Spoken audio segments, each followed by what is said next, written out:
Hey guys, this is Toby Rand from The Fell, and you are listening to Talking About Rock.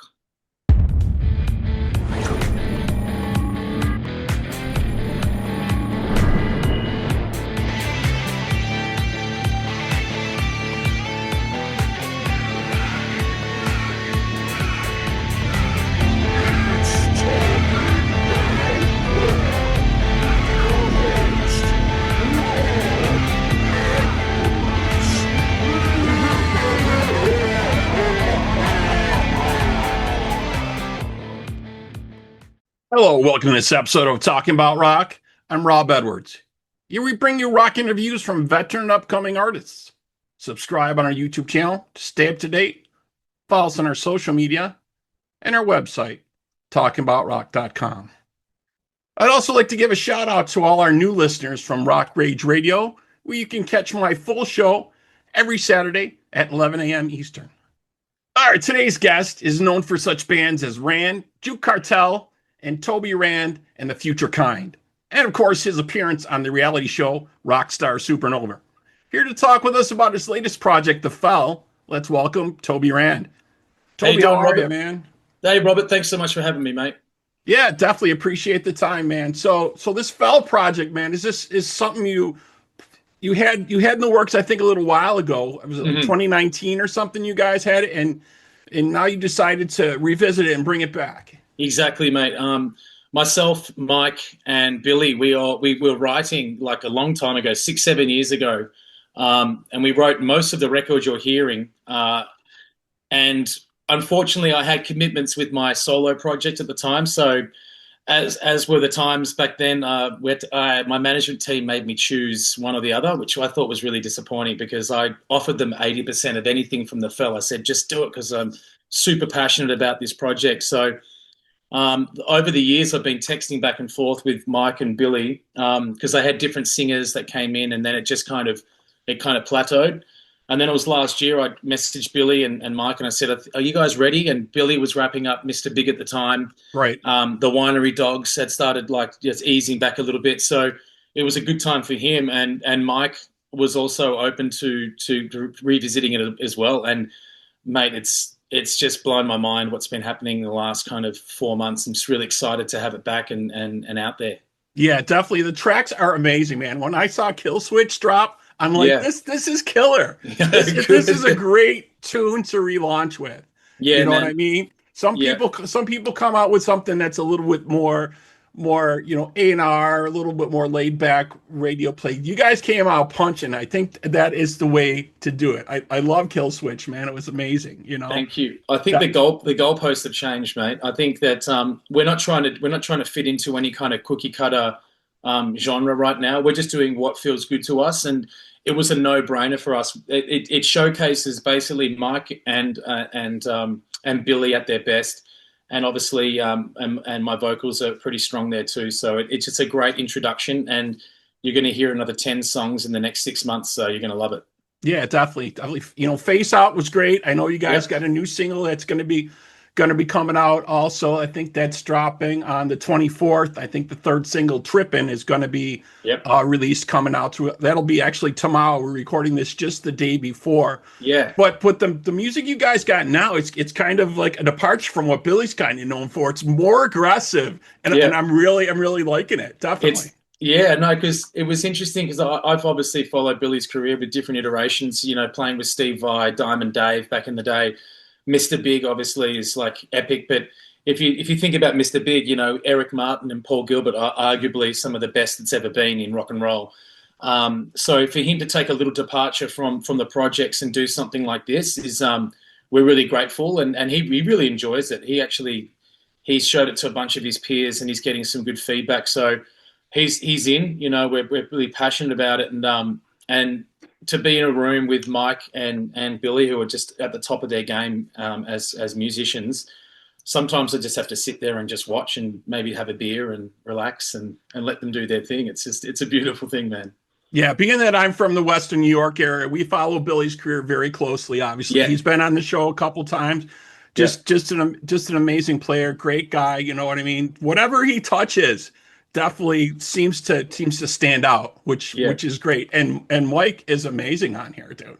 I know. Have you heard of Mike before this record? Have you seen him before? Not as much, really. You know what I mean? Yeah, I have to go back and check out some other earlier stuff, you know. But when I was reading through some of the releases, some of the credits, yeah. I'm like, Mike is crushing it on here too. Mike, he's one of the best guitarists I've ever worked with, mate. He is. I was just telling a lot of people, like, we went to his studio. We just recorded, 4-track live EP, which was the first time we really played together as a 4-piece, and it was so fucking awesome. Part of my language. And his studio is just, he's got like enough pedals to build like 3 houses just with pedals, because he is that admired in the guitar community. Right.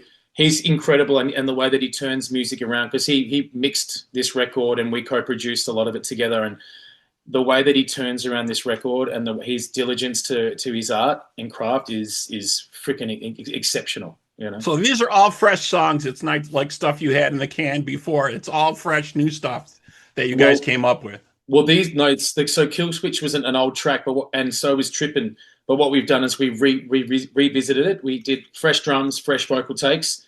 Billy redid the bass and some of the stuff, and Mike redid guitars. But the songwriting had already been done.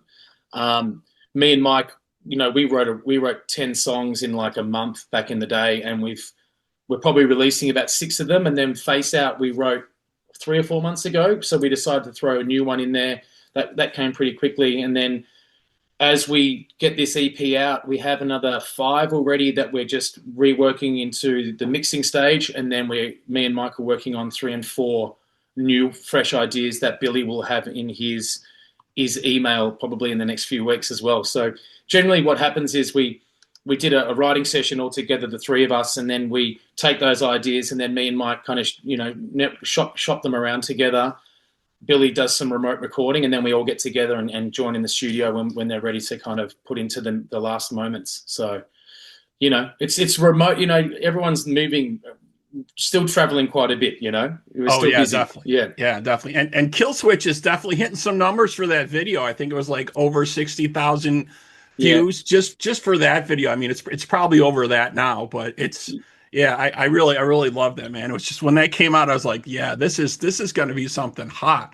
I really appreciate that, man. We're just it's one of those things, like I said, we don't have a big army behind us trying to like pushing this machine. We're putting out music that we're passionate about, and what's happened now is we've picked up a European agent. We've got an agent out here. We've got management. It's just starting to snowball with a really organic process. Nothing about it is fake. Everything is passionate. So. We hope that if we do get success, it's for the right reasons and not because we kind of bought this success, if you know what I mean. But utilizing our careers along the way is obviously helps a lot. Having Billy in the band, obviously, he's got a huge following, so that helps a lot as well. Yeah, you've definitely surrounded yourself with some great players on this, and your vocals are great. I really dig it. And the videos are so cool. We have the links for the videos for Killswitch and Face Out actually on our website, talkingboutrock.com, in the Hall of Video for your folks out there. So please check out the videos. Very, very cool, man. So I wanted to talk a little bit about some of your previous bands, some of the stuff you had done prior.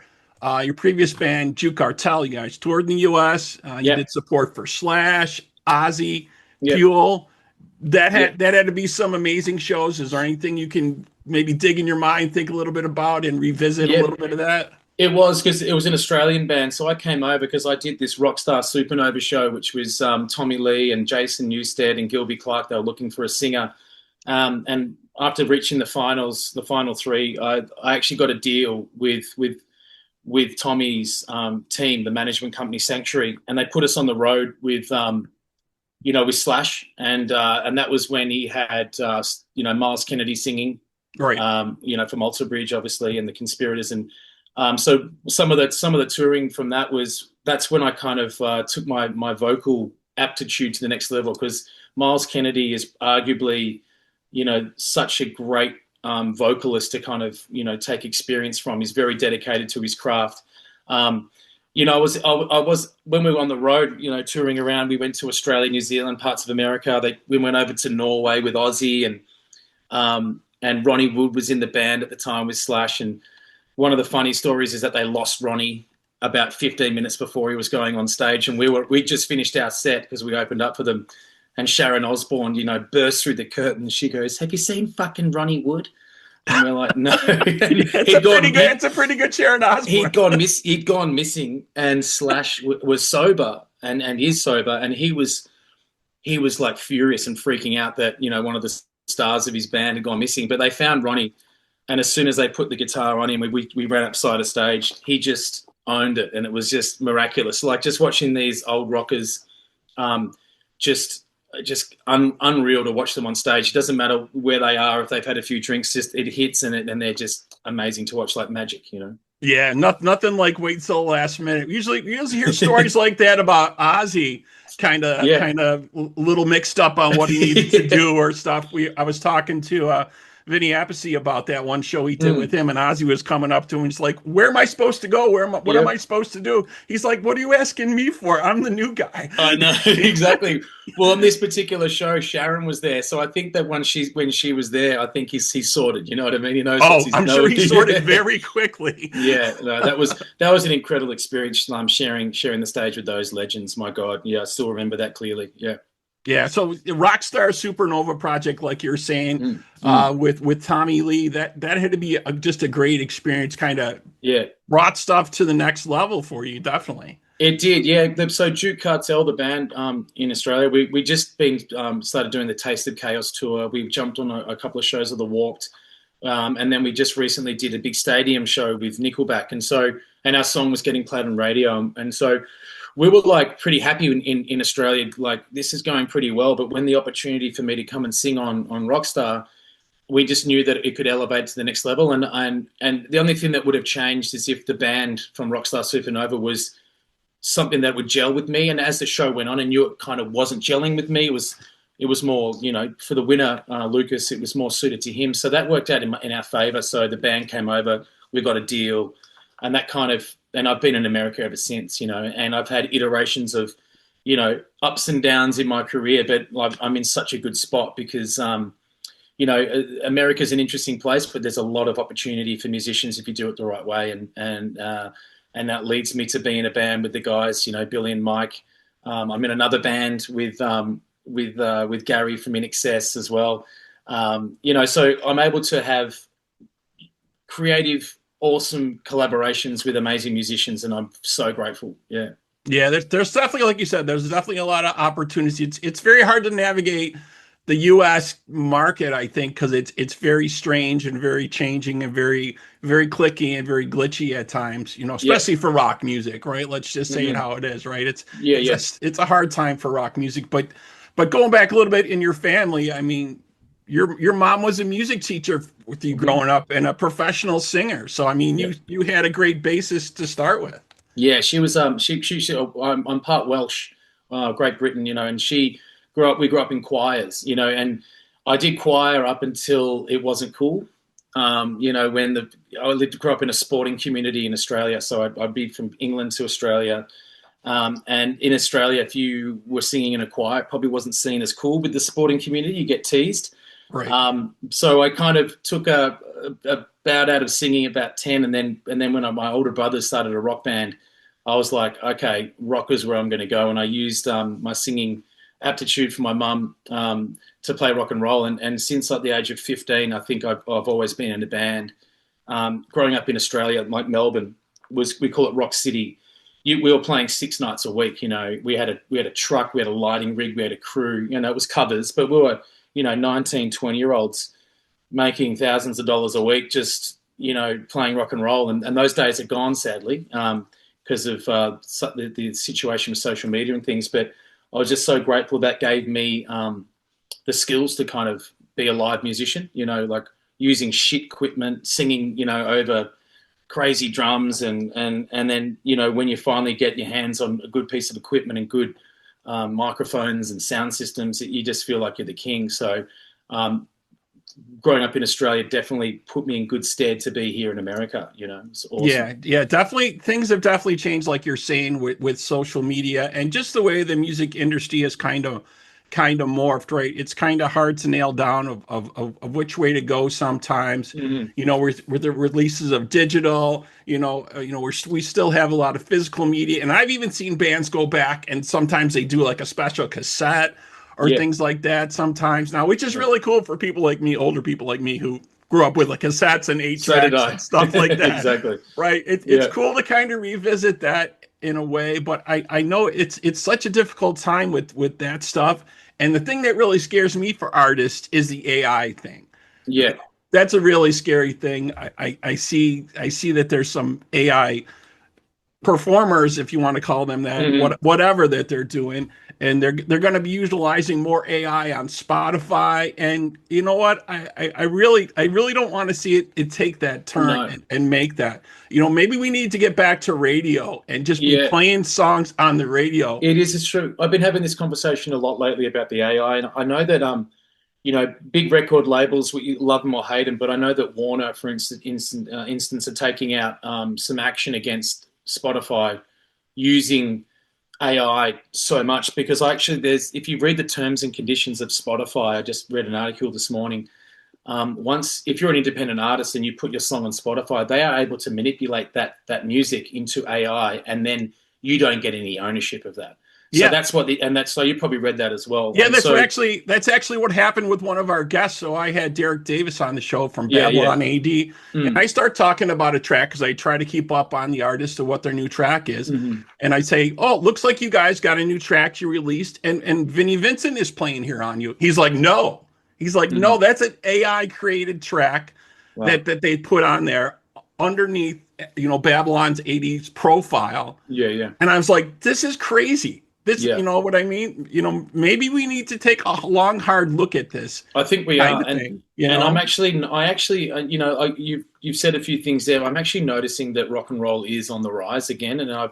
And statistically, I think it's the fastest growing genre right now. It's overtaking country, and a lot more young kids are wanting to buy instruments again. I've been noticing and reading upon. So I think that we might be in a bit of a grey area now, but I think we're going to come through the cloud, and I can see that with a lot of my peers who are touring a lot more now. There's a lot more festivals, and when you're looking at the festivals, looking at some of the festivals now, I'm looking at the lineups, and I'm like, it's awesome to see bands that have been around for a long time just thriving again. Because when we had the COVID thingy, a lot of bands folded. And a lot of bands, were worried about getting back. And now I feel like there is avenues to getting back. The only problem is that it costs a lot of fucking money. Yeah. It's just insane. It's just insane with touring and all the expenses that go in with that. Yeah. And definitely I understand. And I've seen that too. Like one of our sponsors is School of Rock. They sponsor our podcast. Yeah. And it's great to see these young kids playing all these classic rock songs, you know what I mean? And newer songs too, but when they're learning, classic rock. I'm walking in there and they're playing like Crazy Train or Ozzy and stuff like that, and I'm like, this is great to start with that basis for these younger kids. Let's hope that kind of rises up back again. Yeah. And I think what we really need to see some band come to the forefront. Right. And make a big bang out of rock again. You know, like we had. We just don't seem to kind of have that yet. I think there's a little vibe going on. Obviously, the kid Youngblood who kind of, did a great job at the Ozzy tribute. He kind of crossed over genres a little bit, emo, pop, but I really enjoy his new record, and I love the fact that he gave Steven Tyler another record. Not gave Steven Tyler another record, but allowed Steven to not have to worry about being, singing up here as the front man. He utilized Youngblood to kind of partner with the vocal, sharing the weight, because, Steven's not healthy vocally, for long periods of time. Right. Joe Perry sounded fucking insane. And then, Matt saw him on drums, that speaks volumes, and they've written a bloody good album. And he's selling out shows. He's doing great. So now we need a little bit more. Now we need a little bit more injection along that lines. Not just him. We need a little bit more. So I hear where you're going with that. Yeah, and he was getting a lot of backlash at first when he kind of started getting a little bit more in the spotlight. Yeah, and I myself a couple years back had never even heard of him. My girlfriend is like, "You got to check this guy out. He's really doing great." And all of a sudden, I see him singing Changes, at the Black Sabbath Back to the Beginning thing, crushing it. And I'm like, who is this dude? And I go back and look, and he was friends with Kelly Osbourne. So, the Osbournes did videos with him and stuff. Yeah. And I'm like, maybe. And then, yeah, they kind of kept that Steven Tyler thing under wraps. They did, didn't they? Yeah. And then when they let it out, I'm like, this is what we need, because Aerosmith needs one more great tour. That's what they need. That's what they deserve. That's what the fans deserve too. And if it needs someone to kind of, help, put Steven back on stage where he doesn't have to worry about, blowing out and just being safe, and because he's one of my favorite singers of all time. Yeah. And I want him to pass on that baton with pride, and I just recently, I have a residency in Las Vegas that I do with a bunch of musicians, and just recently I did a duet with Rod Stewart for the second year in a row, and so Rod gets on stage and he's 79, and he was freaking amazing. Like, his voice was on point, his attitude and his energy was like a 25-year-old, and so I kind of broached to him. I said, do you want me to be your son, and we can pass the mantle that way? He just laughed, but that would be a dream, just right. Like Youngblood and Steven. Dude, right. You're like maybe we can do the same type of magic here, because that's what they're doing. They kind of cross-branded. They kind of cross-branded Youngblood with Ozzy a little bit, and then now they're doing it with Steven, what I mean? I know. I'll skew a little bit higher, like Rod's a little bit older, so I'm a little bit older, and we'll just make that work. But that's a dream. But no, man, it's I think rock and roll is there, and like you said, just needs just a bit of a brighter spotlight on it, and I have positivity in that for sure. Yeah, I definitely do as well. That's kind of what the whole point of doing this show, and we started it during the pandemic just to kind of let everybody know out there, you need to support live music. You need to support these bands if you want to continue to see them. And we got another shot at seeing a lot of these classic bands that are coming out, so check them out as well.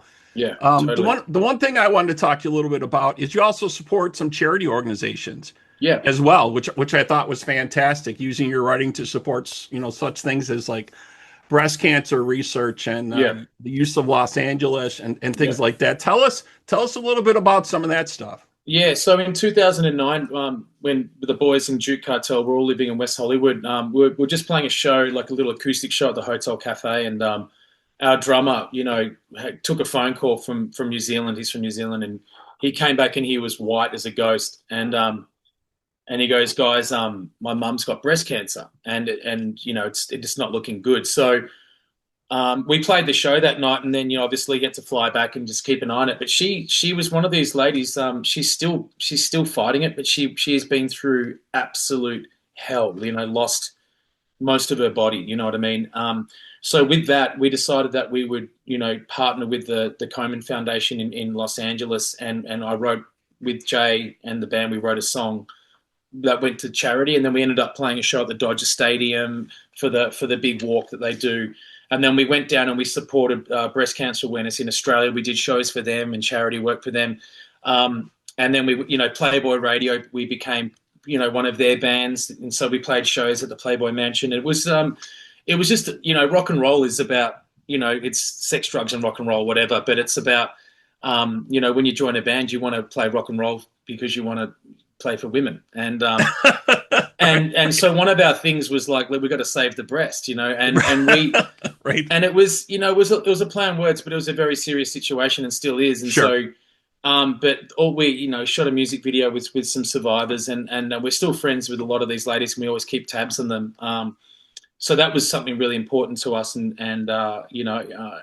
just it was amazing to be part of. And then more recently, I used to do jams with the youth. There's a Boys and Girls Club in Hollywood. So we'd go, and these are kids who are kind of in and out of homes and don't have, after school care and things like that. So we'd go down and we'd play with them, give them instruments and jam and do things like that. And then my buddies in Vegas, they're in the band called Lifehouse. The bass player from Lifehouse, he does a thing called Music Cares, and they do things for kids as well. So it's always in the back of our minds that we're lucky to be doing what we're doing, and we also want to try and encourage the youth and also give back. We live a pretty good life. Yeah, definitely. I think that's the great thing about great music, right? It brings people together, and that's kind of the whole point of the music. And like you were saying earlier, when you were writing, you know, your emotions really shown through with all these songs, and that's what Yeah, makes a great song, right? You know, yeah. you can't be phoning it in. It's got to be real emotion for that. It really does, and like and you can hear that with the Fell as well, like with the tracks. You know, when Mike is produced the record as well with you know the main producer, and then you know a weird assist, but the way that he would produce my vocals in the studio was he was like you know, man, I'm not feeling it, you know what I mean? And I'd be like, but I thought, and he goes listen, just, and he would just push me, and when you hear the rest of the record, you'll hear how much he pushed me. Like I felt like I gained a lot from that experience, even more range and a little bit more depth, you know. So this record was like a real eye opener for me as well, about you know really believing in the music and the lyric as well, and then playing with 2-3 badass musicians who all four of us are just going fucking at it. You know what I mean? It's like some of this music that's coming out as well, like Trippin that comes out tomorrow with the live video. It's another one where it just comes at you straight away, and then in the middle, you know, Mike and Billy just have this chaotic fight. You know, it's just a joy. It's really fun. Outstanding. Yeah, we'll definitely add that video to our Hall of Videos on talkingabout.rock.com when you guys release that. And tomorrow was going to be October 24th. The Killswitch EP will be released in special packaging, both CD, laser etched LP, and it's going to feature a 4-song single plus a new version of Dancing on a Glass Floor that'll remain exclusive from what I'm reading just to this release. And on top of that, you guys are doing signed editions. Yes, we are. Yeah. We're based in basically our band is based in Toronto. I'm in New York at the moment. Billy's on a plane. I just got off a plane, but yeah, basically, and we have like a cool merch team out there, and yeah, so we're going to do some signed editions. I think at 200 copies or something like that, and I've been waiting to put this music out for a long time. I'm so freaking pumped. Yeah, man. And then, like I said, the full album will come out next year, and it's going to be laden with a lot of influences that we had from the 90s, because when me and Mike are 90s kids, you know, we grew up with, you know, Stone Temple Pilots and Soundgarden and Pearl Jam. So you can't escape a lot of that influence with our current writing. And, you know, obviously Billy being the music connoisseur that he is, you know, it just throw it all into the mix. And that's what the Fell is, man. It's fresh and it's new, and I'm excited about it. Yeah, definitely Killswitch has that 90s edge to it and that 90s punch. I really dig that. So any plans on taking this show on the road? You guys have been getting offers and stuff, or things maybe lined up coming out, or is that still in the works? It is. We're scheduling wise, we were trying to do you know, a local show in Toronto around the which is not going to, we should be looking in the next few months, hopefully, and maybe one in Buffalo at Billy's hometown. Which would be awesome. But we have an agency now who are taking us on, and we're pitching for festivals and runs of music for 2026. So not only will it be in America, but Europe as well. So yeah. Very, very cool. So we can't wait to see all that. Like we said, folks, you know, tomorrow there'll be signed editions for the Killswitch EP. We'll start shipping direct, and then also it's like November 28th.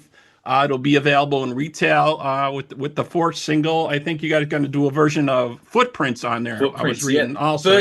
The first song that we ever wrote, Footprints, one of my favorites. And we had, after I wasn't able to fulfill my duties, they had a couple of singers who came in and they recorded a new version. But we've now, this is the OG version. We recut and remixed it, and yeah, it's a banger. It's a good one. Yeah, definitely very cool. Well, thank you so much for taking some time, folks. All right, so that wraps up this episode of Talking About Rock. Thank you to my guest today, Toby Rand from The Fell. And to all our listeners and viewers, we hope you're doing your part out there and supporting live music wherever you are. Toby, again, man, thanks. Thanks, Rob. Appreciate it, mate.